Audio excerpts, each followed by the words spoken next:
the first thing I want to know is there anyone here that does not know who this is?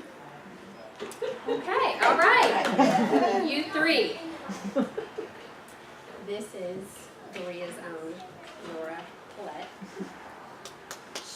She has been, you've been involved in a number of many art projects and craft projects, and she's actually been here before with a group, but this is of her own doing, and it's pretty fantastic. There's a lot of people that are enjoying buying, giving, receiving the stuff as gifts, but today I want to know who is Laura?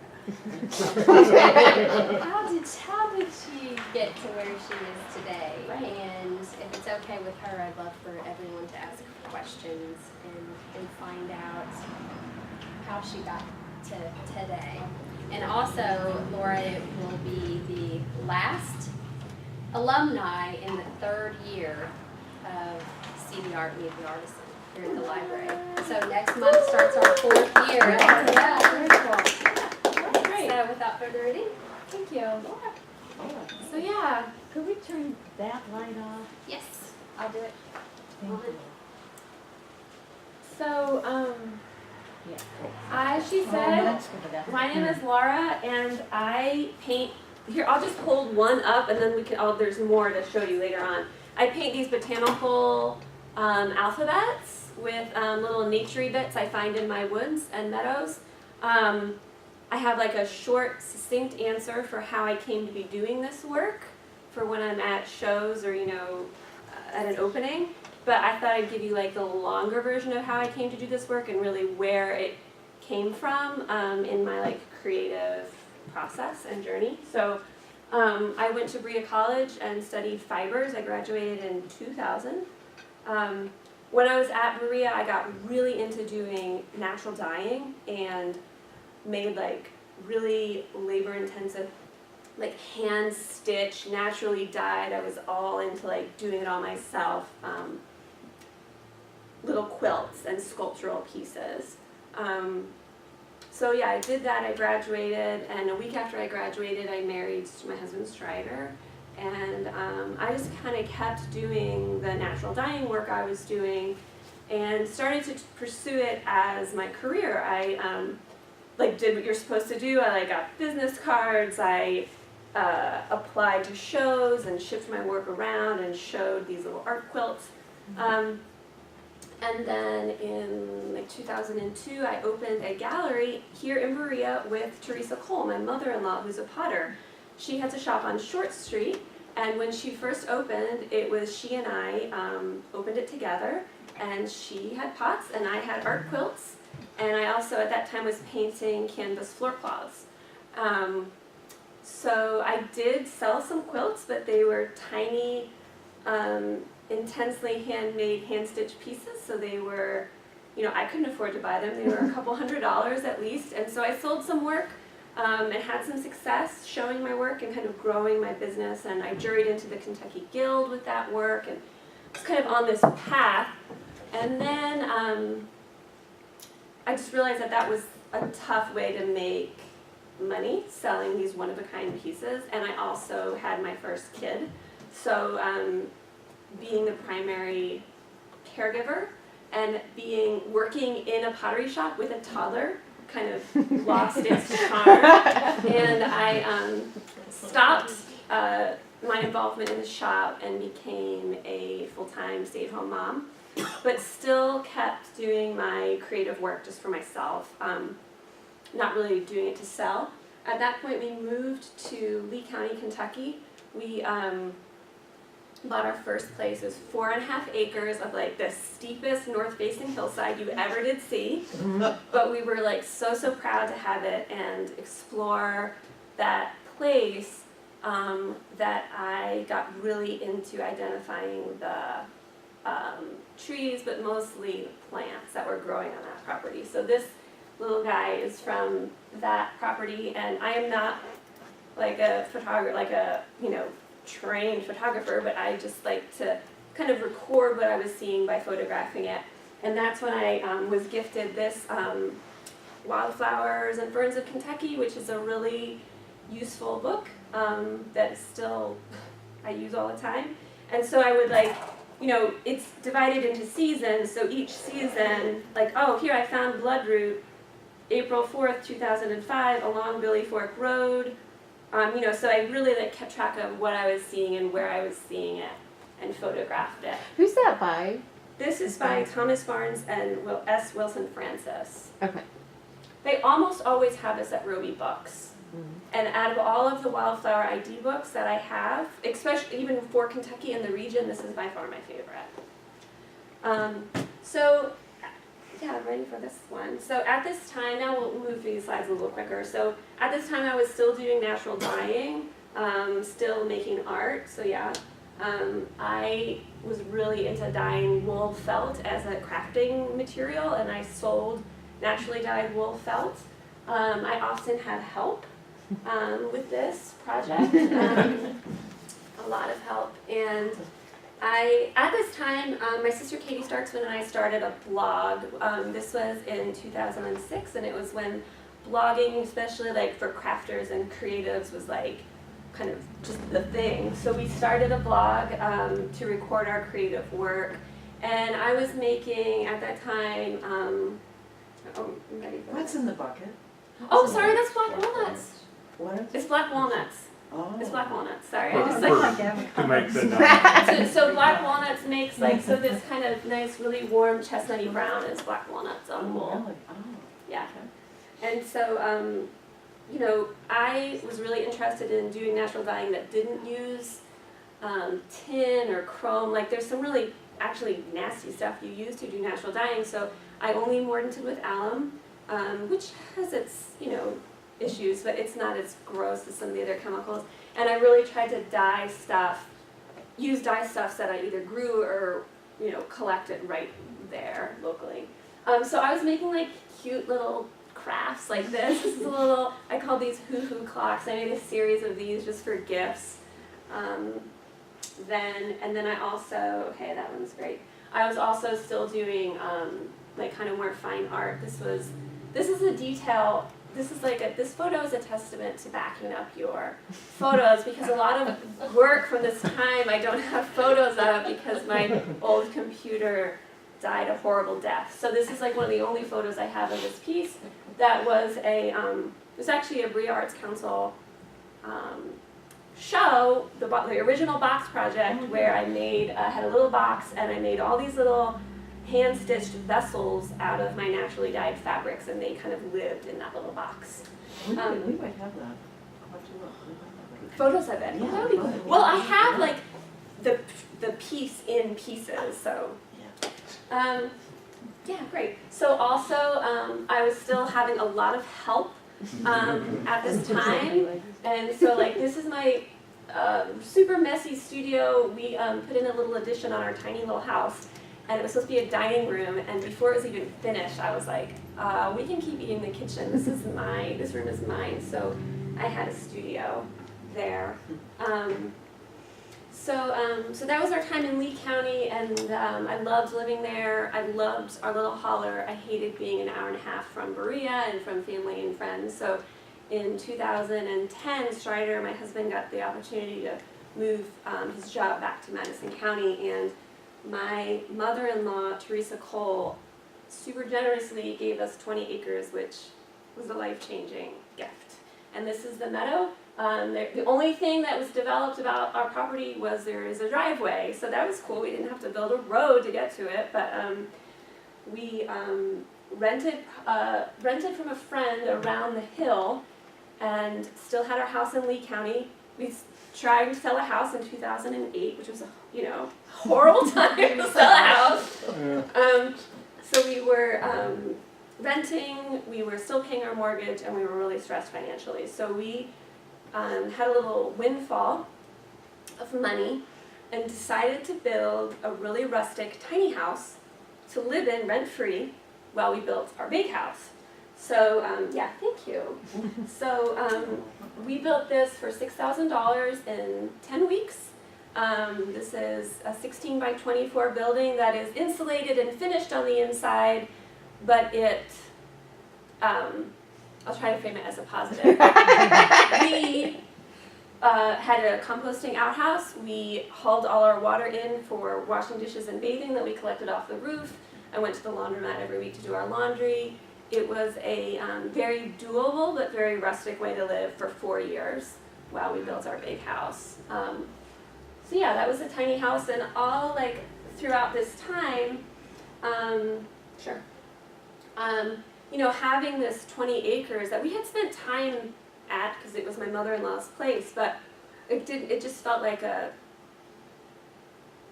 foreign place. We didn't know the lay of the land, we didn't know what was there, so we would just spend a lot of time walking and exploring, and then also like clearing brush, pulling up. My like little Zen practice is pulling honeysuckle. You know, it's like that project will last my entire life. So kind of exploring, getting to know that piece of land. We were clearing brush for our big house, and I just happened to notice, like, this was the first week of January in 2012. I noticed how colorful that little bits of things were, like in our burn pile. Like, even though, like, you know, when you look at the winter woods, the winter landscape, it is gray and brown and just dead, nothing going on. But then when you look at a really much closer view, things start popping out and being colorful. So I collected little bits of things from that brush pile in January to see if I could make a little rainbow, red, orange, yellow, green, blue, and then I just photographed it and put it on my blog and was like, look at this little rainbow you can find in the middle of winter. And then I was like, oh my gosh, I found it one week, I wonder if I can find another one next week with different things. So then for the entire year of 2012, just as like a little, you know, side project, I did that. I took a walk every Sunday and collected a different rainbow. Again, photographing them with my crappy little, you know, point and shoot camera. But I tried to use natural light and tried to use a linen background so it would be a, you know, decent image. Just as a way to record what was going on and explore this space. There, just a second. Okay. You It's really okay. took care of all those little pieces that you're bringing in too. I mean, you had to carry all that stuff in and Right. not break any of the leaves Right, off. so I like had a little basket and I would go around and collect, yeah. Yeah, so that was a really, really meaningful project to me. And then out of that work, I started doing, I know he'll get it up in a minute, so I'm just gonna Just a keep second. talking Bear about with it. me for a minute. Sorry about that. It's okay. I started assembling like bigger images of things I was finding, like certain times of the year. Like right now, there is a lot going on, so you can really find a lot of color. So instead of just doing one of each color, I would make bigger images, you know, collections. And it's so interesting, like this is exactly the same, just coincidentally, time of, like I took this the same time. All these things up here are happening right now, which is kind of neat. What's the background? Slate? It's slate. Okay. It's a piece of slate that I just have. Yeah. So I started thinking about instead of thinking about this photography project as like a little just side project to all the other creative and living I was doing, I started thinking of it as like a real art project. Like, oh, this could actually like be significant. So I a couple of these bigger pieces, I actually like got into shows and, you know, started like, which is a little bit intimidating because I am not a photographer, and like to put yourself out in the world with photographs, I just felt a little uncomfortable, but nobody like yelled at me or took my artist card away, so it's fine. New camera? No, I still have the same You still have the camera. camera, okay. And then from there, I got a couple of pieces published in Taproot magazine, which is a nationally published magazine. It's ad-free. It's all about you know, DIY, simple living, homesteading, and just like all my interests. So it was incredibly affirming for them to say, yes, we want to publish this work and we will even pay you for it. I was like, whoa. So yeah, so that's one of my pieces I did for Taproot. And then at the same time though, yes, thank you. I had a lot of other stuff going on in my life. We finally sold our house in Lee County, so we had a chunk of money and could start construction on our big house. So we broke ground in May of 2012. My husband and I designed the house ourselves. It's passive solar. We designed it to be lovely but also easy to build. We both have building experience, but we certainly had never taken on anything like this. And I can't remember. I wish I could remember, number one, how much we thought it would cost, and number two, how long we thought it would take. Because I thought you said a year. well, You- no, I think- I feel like even though we knew it always costs more, it always takes longer, we knew that, and so we're like, oh, well then it'll probably take this long, but of course, we were way off. I wish I would have known you then, because I used to do the construction drawings for Fleetwood. Oh my And gosh! I could have helped you a Wow, lot. well luckily where we live, we did have to submit drawings, but they were drawings I did on graph paper, and we had to do framing diagrams and had to show them what we were doing. And they were very gracious, and they were like, okay, it looks like you know what you're doing. But they were a little like, Yeah. it was a little bit sketchy, yeah. Literally. Okay, so at this time, so I was building a house, or we were building the house, and I was still kind of making things, not really to sell in a big way, just kind of occupying myself. So this, I did these little house blessings. These are based on Pennsylvania German Frochters. Frochters are folk art paintings that were made to commemorate a birth or a wedding or even like a high school graduation. They are, I'm from that part of Pennsylvania, so they were just, there's a couple in my family. They're all in German, of course, but I kind of was inspired by that idea of like a folk art painting. So I had a little box of paints, not to make anything fancy, but just to do these as like little gifts and, just like little gifts. So I did actually sell a few of these, but I'm a very methodical worker. They take a long time to make, and I was also stitching them onto my naturally dyed felt and embellishing them with hand stitching and sometimes beading and glitter. So like it was a time-consuming, precious little object. And I realized if I was going to ever sell these, I would need to figure out how to make reproductions, so that was just like one little thing I did. And at this time I was also really into my blogging. I was doing a lot of knitting. My sister Katie is a knitwear designer. I also like dabbled in designing knitwear or sewing patterns or like home goods. So yeah, that was from this time. You're forgetting you were also homeschooling your boys. Well, there's a slide of that. Yeah. So I was designing knitting patterns, which I actually do have a couple of published knitting patterns, and I was really interested in combining. I still think if anyone is a knitter, you should totally do this. Like, there needs to be patterns for projects that combine knitting and sewing. I was like obsessed with that idea, but I set it aside for now. Maybe I'll get back to it. So yeah. Oh my gosh. So this photo. After I got work in Taproot magazine another time, I was just so moved, and pleased that I wanted to send the editors a little thank you note. So I got out my paints and I was thinking about painting something like frochtery and folk arty, and I just had to brainstorm to make a little T like out of the taproot coming down. So I made this little banner and sent it off to Maine, and actually never heard from them again, and I've never gotten another piece of work accepted by them. So it's interesting how, that's fine.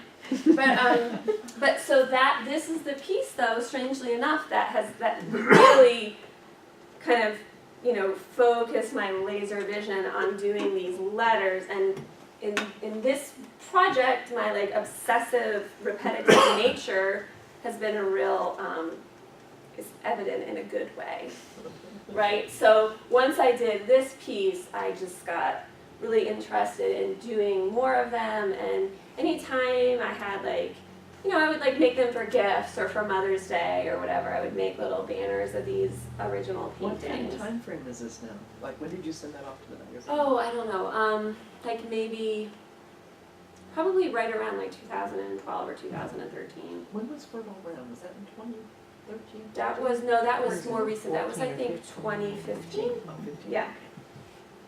So just the idea of moving from just photographing these wild things I was finding and learning about in every season, photographing them and identifying them, actually bringing them home and studying them and painting them and turning them into letters, I got like really, really, interested in here.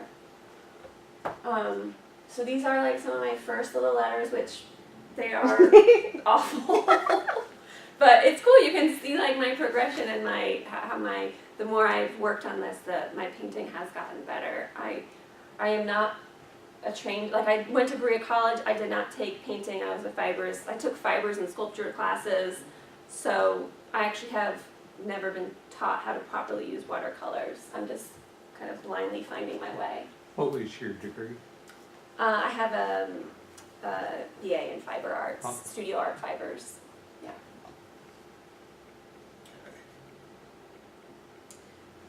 Okay, so all the while we are like slowly building our house, living in a tiny house, building the big house. This was a day, were you guys there this day? Oh, okay. This was one of the days, we had a work party. We've had a few work parties over the years, which is always like a huge encouragement and boost to like get a whole lot done in one day. So we rented a crane that day and put our the trusses we bought for the roof on, which was amazing. So yeah,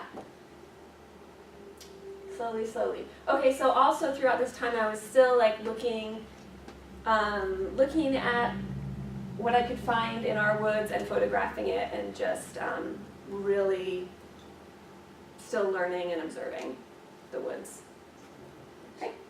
Were those wild? What are Yeah. those? They're persimmons. Yeah. Those are persimmons, they're tiny, they're like, and we have a persimmon tree that got spared from our house construction right behind the house that like every 3 or 4 years we might get enough to eat, but usually other creatures get them. But I mean, look at the colors, aren't they amazing? I actually still haven't painted them to my satisfaction yet, the way they have that white on them. So also at this time, I was building the house, making gardens, processing tomatoes, homeschooling my kids. My boys were homeschooled. We homeschooled them from the beginning, and in the tiny house felt very tiny as they grew and as we homeschooled there. But yeah, it was a good experience for sure.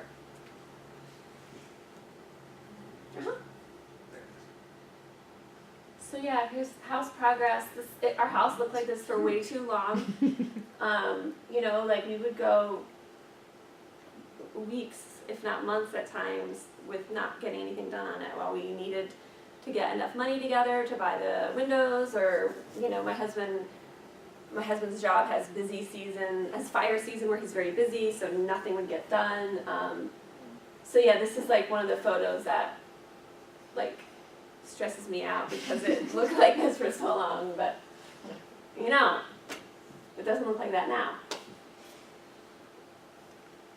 So, okay, yeah, so this is one of the more recent painting. I think my painting is getting better here, and I was really, really thinking about maybe I should try to do this botanical letters as a creative business, as a way to make some money. But my biggest hang-up was reproducing them and figuring out how to have a sellable affordable object with them. Oh, and I was still just painting like for my own, just to please myself. So did you talk to other people to see how they were selling it and people who were doing, is there much reproduction around here? No, I didn't. I spent a lot of time looking at things online. Like there's some artists that I have followed their career and kind of like, oh, what's working for them?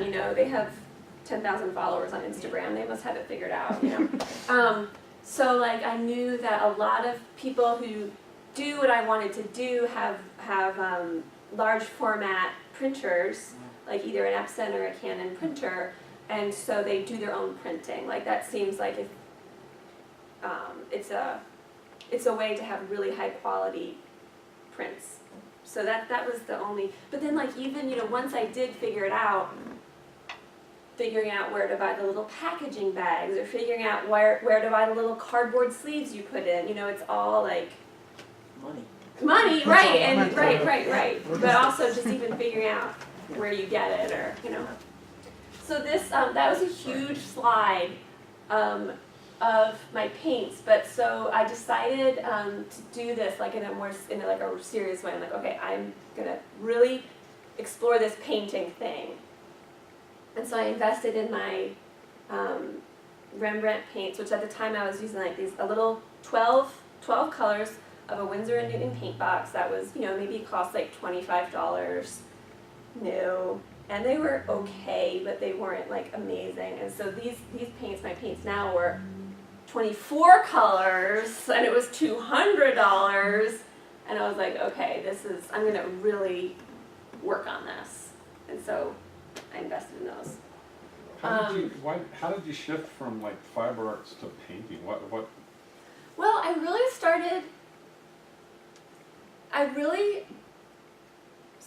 all this time that I was painting, I was still doing I was still making other things, but this was like one of my interests, kind of.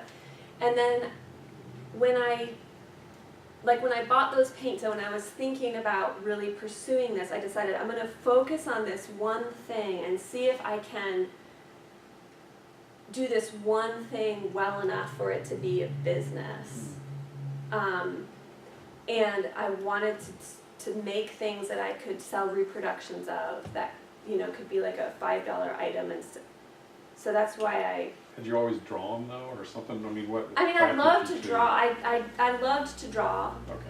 But so that's a good. So I love to draw, and there's a book called Drawing on the Right Side of the Brain about will walk you through the idea of drawing what you see instead of what you think you see, which is a really tricky distinction to make. But once you can do that. With practice, I think it's like just a great exercise. And then this book is called Zen Seeing, Zen Drawing. It's like, totally, I gotta see when it's published. Well, no, I can't see when it's published. Anyway, it's super like, hippie, yeah, but I love it because it's like drawing as like a meditative practice. And I am not a sketchbook filler though. It's not like I have, how some artists are like constantly like, that is not my style. But I do think that if you really want to see a wildflower, sometimes it would be helpful for myself just to draw it, to fully and present, see it, and be very present. So that's definitely an idea from this book, practicing mindfulness while you work and not even thinking, he's got some of the exercises in here, what ends up on your paper is never something you would hang on your refrigerator, let alone sell, but it's still helpful in helping you see what you want to, see it and then draw it. So, I love this book. Did you ever try using the tube watercolor paints? I haven't, because I am overwhelmed by the number of colors there are. if you stand there or if you look at a catalog and you're like, well, which green am I supposed, you know, like, they're- Right. Yeah. so I'm actually just now though getting to the point where I think I am going to move in that direction. But just for me, like, you know, I heard this really interesting, I think it was on NPR, you know Jack Johnson, the musician? He's like an amazing musician. And he talked about his guitar. He only has a couple guitars. And they're kind of crappy. Like, they're not he's a famous person. He could buy 1,000 guitars. But he thinks it's an interesting kind of Practice. challenge or practice to just use the guitar he has and sound as good as he can with the guitar he has. And I feel a similar way with art materials. Like, I have 3 paintbrushes, and that is all. And I have these 24 colors, and that is all. And I have one type of watercolor paper I use. And I buy 1 block of watercolor paper, and then I use it up and I replace it. You know, like, I just find it very helpful to kind of not have to make a lot of, these choices are all already made for me when I'm starting to work. Does that make sense? So I have fewer choices to make, I guess. Okay, so I don't know why, I just love trowelays. They're like one of the first flowers in the spring that come up. I love painting them. Look how weird the leaves are with that purpley Mottled. red. Yeah, I mean, they're just so lovely and challenging to draw and paint. And yeah. Oh, that's a little tiny dwarf-crested iris down by our creek.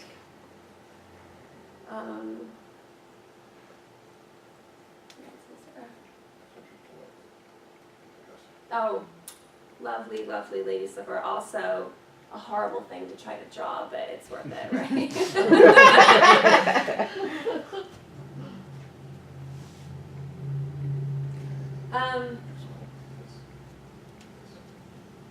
Oh, okay. I love this. I love this sentiment.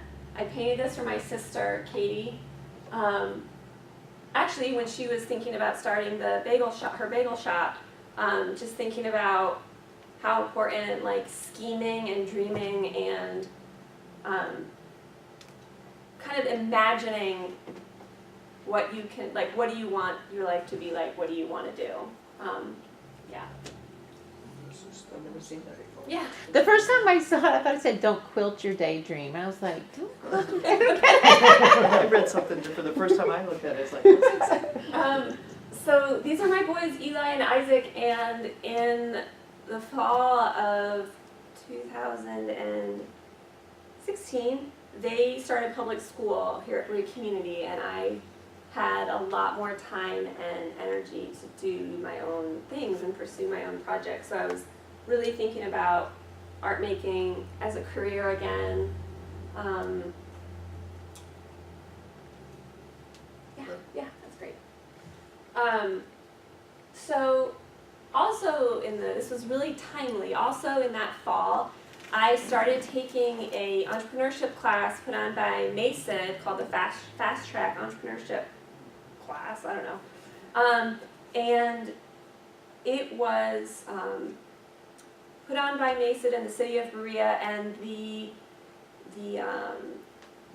Arts Accelerator, like the gallery down in Old Town, those people were also going through it. So it had a real focus on creative businesses and you know, being an entrepreneur and being a creative person. So that program is very interesting in that it helps you think about what it actually takes. I mean, like the logistics of starting a business, like how you contact the state and tell them you're going to be a business, but then also really thinking about, kind of ties into like don't quit your daydream, like what you want your life to be like.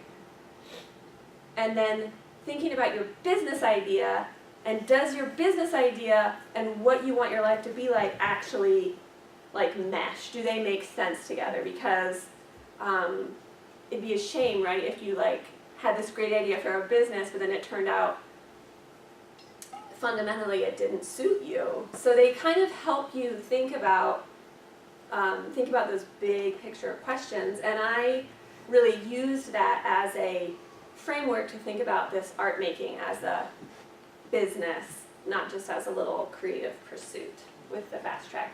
And so also in this fall, I solved a huge problem with the whole reproduction thing we've been talking about, and my parents helped me they loaned me money so I could buy a large format Canon printer that it takes like 12 colors of ink, and when I have to replace the ink, it makes me like almost cry, but it's totally what has allowed me to do this business, is doing my own reproductions, and I couldn't do it without that.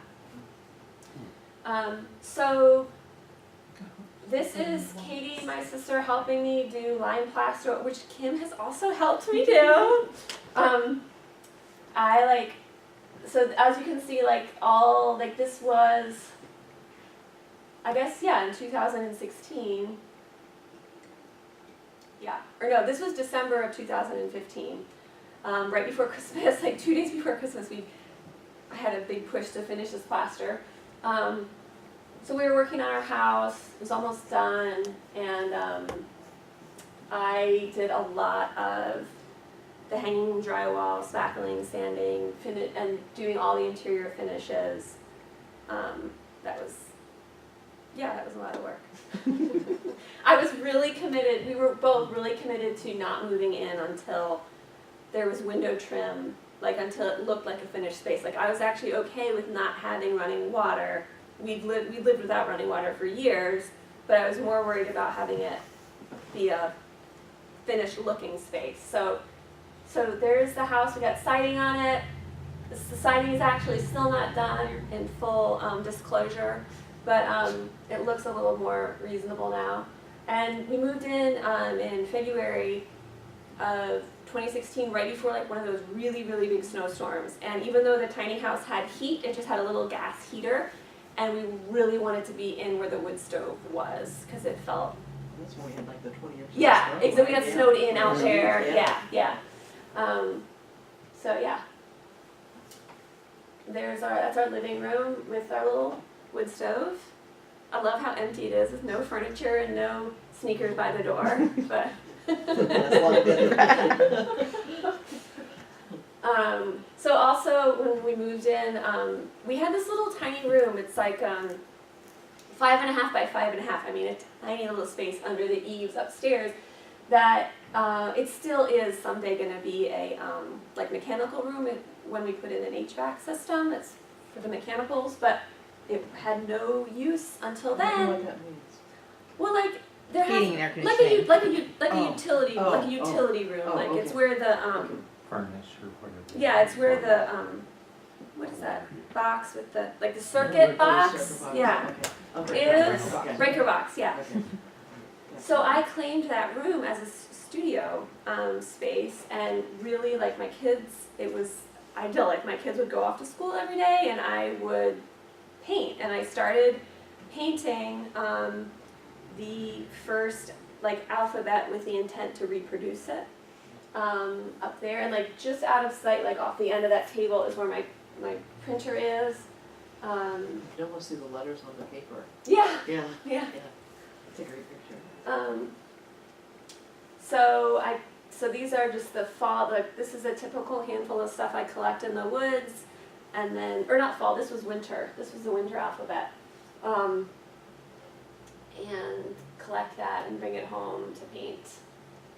Does your kids get involved in helping you collect? and No.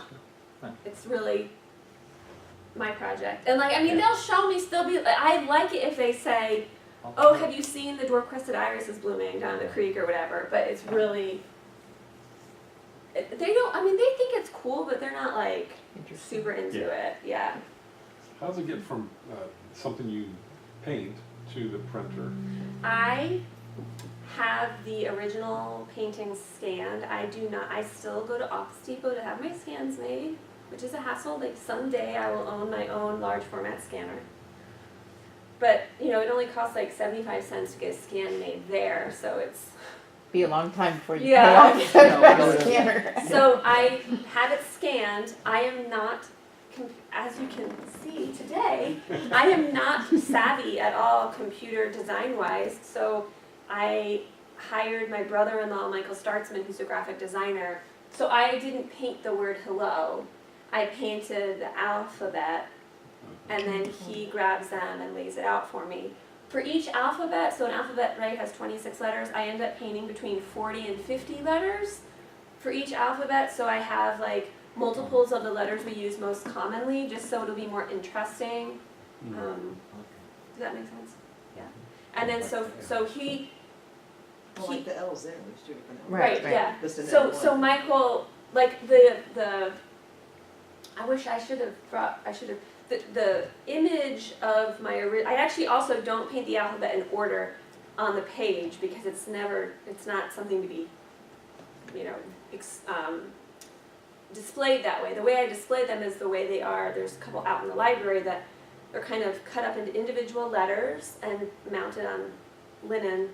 I wanted them to look like, reference like a Victorian, you know, like scientific, how like everybody had their own like herbarium and like they pressed plants and collected stuff. So I wanted it to look like a specimen box kind of. Gotcha. Yeah. Yeah, I always had that feel when I looked at it, but I didn't have Oh, the words cool. for it. So Uh-huh. that's, Yeah. yeah, so you said that, that's Yeah. exactly what I was thinking. So this was I wish I was in this photo, but I was the one taking the photo. This was one of my very first things where I set up to sell my stuff. This was at the Kentucky Green Living Fair, and it was so cool after like working towards this for, you know, almost a year to like then have stuff to sell and have people. Did you have 2 alphabets at that time? Yeah, I did. So Okay. I had the fall alphabet, which was the first one. I painted the fall one in the fall of 2015, and then I painted the winter one in 2016. And people liked it. Like, it was so affirming that strangers were like, this is amazing, you know? And I find like this work seems to appeal to plant people, but it also, you know, is really deeply rooted in Kentucky, in this place, and everyone is like, oh, you know, bittersweet. I've seen that before. Like, people can relate to it and find something they recognize. Where was that at? That was Where's that at that big convention center in Somerset. I don't know what I don't remember. It's called, it's on the tip of my tongue. They have it every year. It's a really cool event, the Kentucky Green Living Fair. It's like always in like February or March, and it's a neat thing. So I continued after that event. I just, as the season, you know, so spring came around and I collected more little bits of things to paint my spring alphabet, which spring is kind of overwhelming time to be doing this work because there are so many things. It's totally impossible to paint everything that there is out there. And people ask me all the time, like, if I will run out. Like, I try not to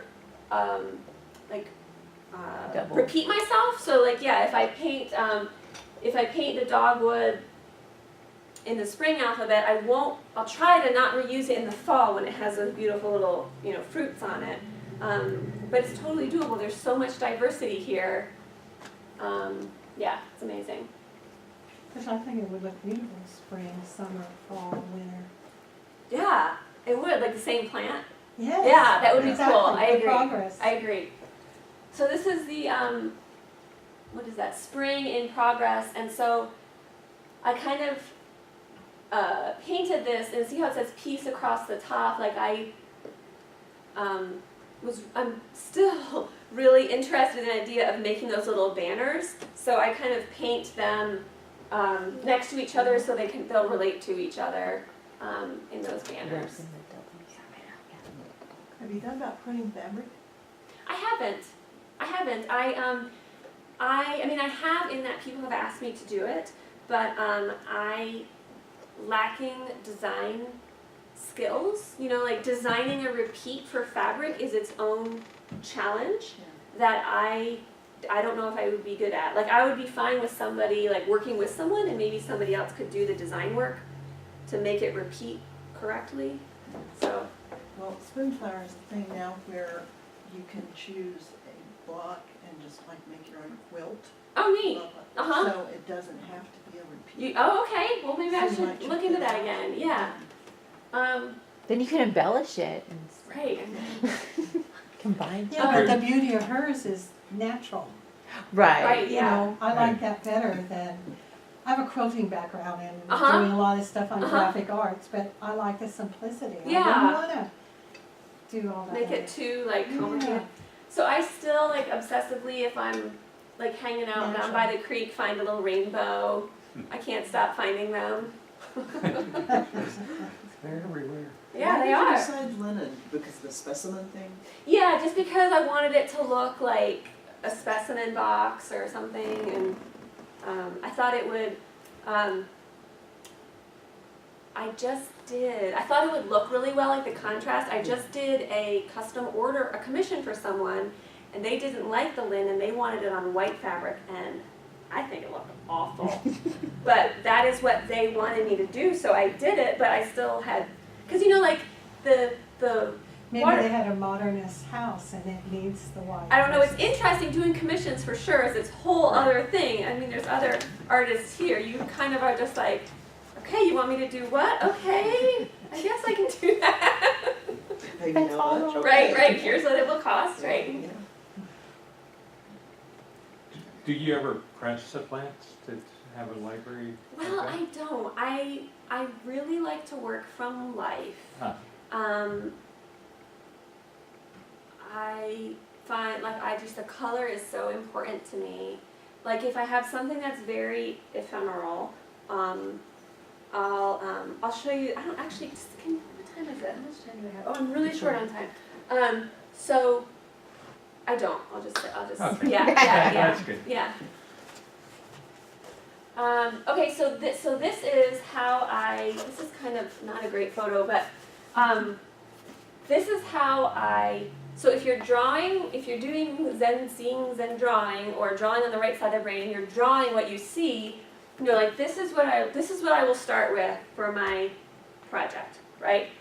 Well, you know, this just looks like a bundle of weeds. So I will take, I don't have scissors, I forgot scissors, but, so I'll take things, I'm like, oh, okay, this is starting to look like something already, right? So this is a piece of foam core, and then I just use sewing pins, and I pin it like a dissection thing, kind of, you know, and I pin it and hold it how I want it to be, and then I just draw what I see. So at this point, like if it's something that's gonna wilt before I can paint it, I'll photograph it right here, and then I can draw it and then put the color in later from the photograph if I have to, but I really prefer to do it all in one sitting before it wilts. So that's what that kind of awful photo is. But they can roll so fast, you have. Yeah, I do. And like some of the stuff, like I don't pick yellow lady slippers. I really only pick stuff that we have like a whole community of, that it's not gonna hurt for me to take a little branch of it. So speaking of specimens, I did a whole series of these tiny little love paintings to have a smaller, you know, price point of an original painting. I am from Eastern Pennsylvania, not far from Philadelphia, and you know, Philadelphia has that huge love sculpture. I think the artist is Robert Indiana. Is that right? I think his last name is Johnston? Indiana. I'm not sure. Anyway, it's a really iconic sculpture and silkscreen from the 1970s that I really remember making an impression on me when I was a kid even. So that's why I stack my love paintings to be that way. It's from a stamp too, did he? Yeah, You they did a love postage stamp. yeah. They did a stamp. So the stamp, yeah. yeah, that was actually the That's first. right. The first Yeah, love thank you. stamp The picture of was it now, yeah. Yep. Okay, so this was another really big life goal of mine. This was the Kentucky Guild Fall Fair that I did, and yeah, it was a cool undertaking. When did you get the Meadow House name? Was that from the beginning? I came up with that name for my business because I didn't want to just use my personal name, and Meadow House is the name we named our house. since we're in the meadow. And so I named it that. So just this past January, I moved into the tiny house as my studio. It had been like basically a storage unit for a while, and I dealt with all the junk and took it over as a workspace, which is lovely to have. It was tiny for a house, but it's perfect for a studio. So that's my desk. That's where I am every day. It's my workspace in the tiny house. And then so I was in the tiny house, and it was after the election, and the Women's March on Washington put out a call to artists to design posters for their march in January, and I was having some funky health problems, and I couldn't go to the march, so I decided I was going to submit a poster design. So I did the biggest painting I've ever done, and which is still like not that big, but it's big for me, and I submitted it.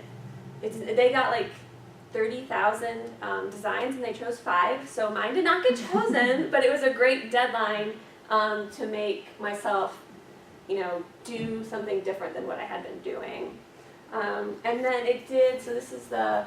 Did you have a picture of it? That's it. This is it. Oh, this Love is Your it. Oh, Mother, this- Love Your Mother, yeah. Okay. So this is my, something I'm very much interested in environmentalism, and so I really wanted my poster to be coming from a place of rural America and my environmentally minded, way of thinking.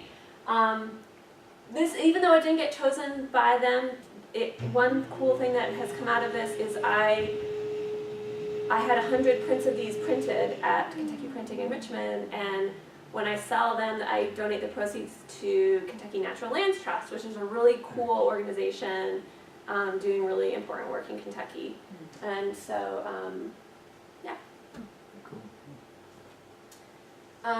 So after doing that project and doing that bigger painting, I really loved painting that scale and all on one piece of paper. So and going back to like the stacked love, I decided to just mess around and do some bigger paintings. I mean, bigger, they are 9 by 9, but this is, exponentially bigger from those tiny little letters I had been doing.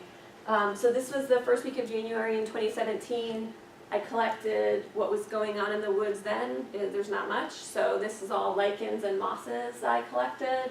And then I, lay them out on the foam core. I do a drawing with pencil, and then I use a micron pen and ink it, which is, really purest watercolors would not ink it, but I just really like the way that it makes it look. It just suits me, so I ink it.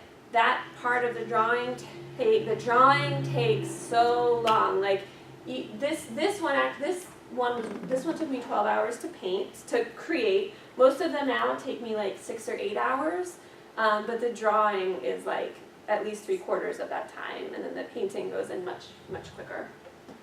So here's that guy painted. Is that a big step for you to go from individual letters mounted to all 4 was. on one? Because like if you mess up, then It was, yeah. exactly. If you mess up the 4th one, the other Right. 3 are fine. Well, and for the first time, I should have kept it just as like a funny, for the first time I was like so into what I was doing, I put the letters out of order. Yeah, I don't know if and so I had this, but it was just in the drawing, Yeah. but it takes forever. Like I had this beautifully drawn O, and it was like down here. LOVE. Yeah. Yeah, but it could have still been the LOVE. Maybe, right, yeah. I just bit the bullet and erased it. And You can't erase them then? It's yeah. not in ink? Well, No, that's just way the we use pencil, pencil. right, Right. yeah, she right. kind of, she got it. You couldn't do it for that whole thing, but what I found is I use really cold pressed, really heavy watercolor paper, and I found you can erase little bits of ink by scraping it off with an X-Acto knife. So you're kind of sanding it kind of. And also at Mr. Clean, those little white Mr. Clean those sponge Erasers? things, they take it off water. Oh really? Yeah. Oh cool. Yeah, Oh they do a that's really neat. clean I job didn't know of it. that. Yeah. Okay. Bob Berger told me that. Cool. Yeah. So we can always have your magic. So that one, that Like and Love was so appealing and fun to make that I had kind of remembering that project in 2012 where I did the rainbow every week. I decided to give myself the assignment this year to paint the word love once a week. Like when I was talking about having limiting the number of choices you need to make, I love having an assignment for myself. So it's not like every time you sit down at the table, you're like, well, what am I gonna make? Like, you know what you're gonna make. You're gonna paint the word love. So get busy, you know. So, yeah. So I mean, ever since I was a college student, I've worked in series, and I love having that already decided. So, yeah. So there's that guy. This has been a year of crazy production mode. I've done a lot of fairs, made probably, thousands of these little mini prints, hundreds of cards and prints, and so that is like the less photogenic but just as important part of my work is making, these reproductions and merchandise. It's easy to see that you're into love, actually. Yes! What if you did the same thing in several different languages, like amore or something? That would expand your base of people that might be interested. Yes.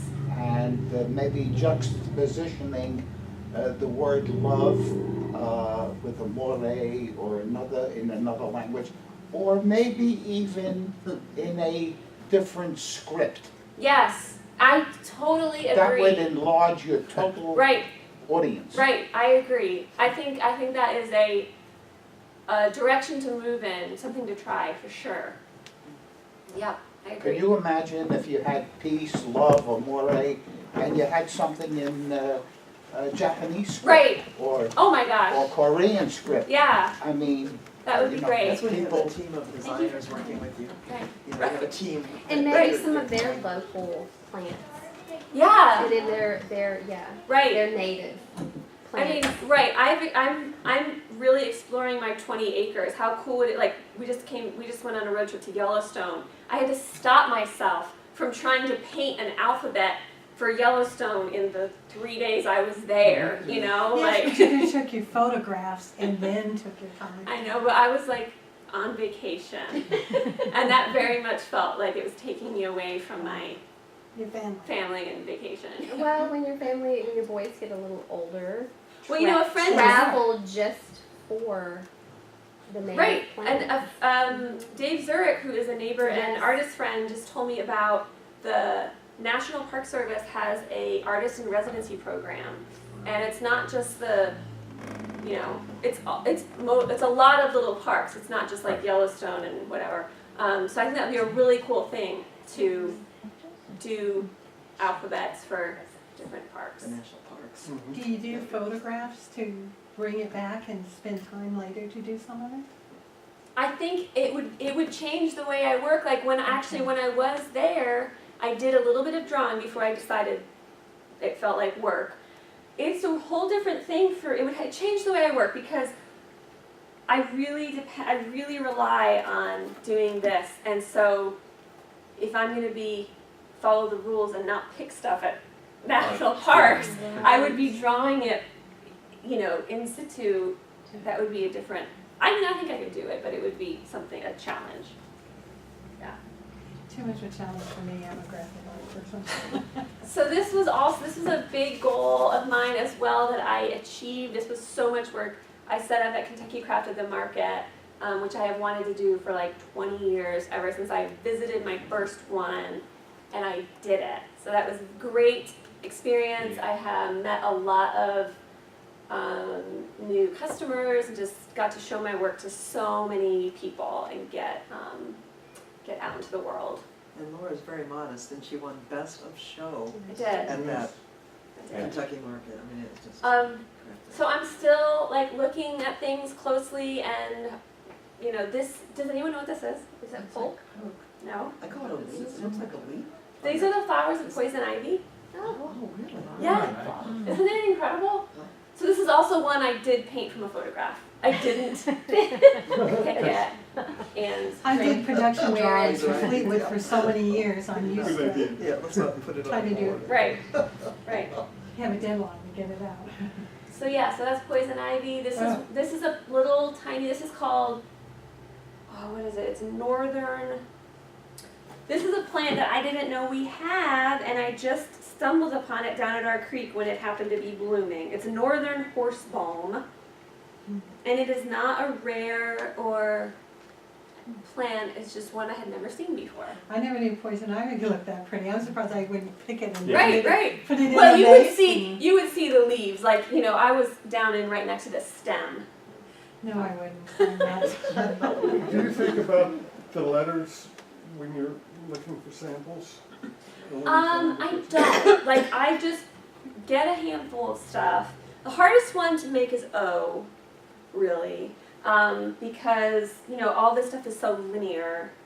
So I find for this one, this plant already has a little bit of natural Yeah. curve to it. So the first one I figure out is, okay, this is going to be O.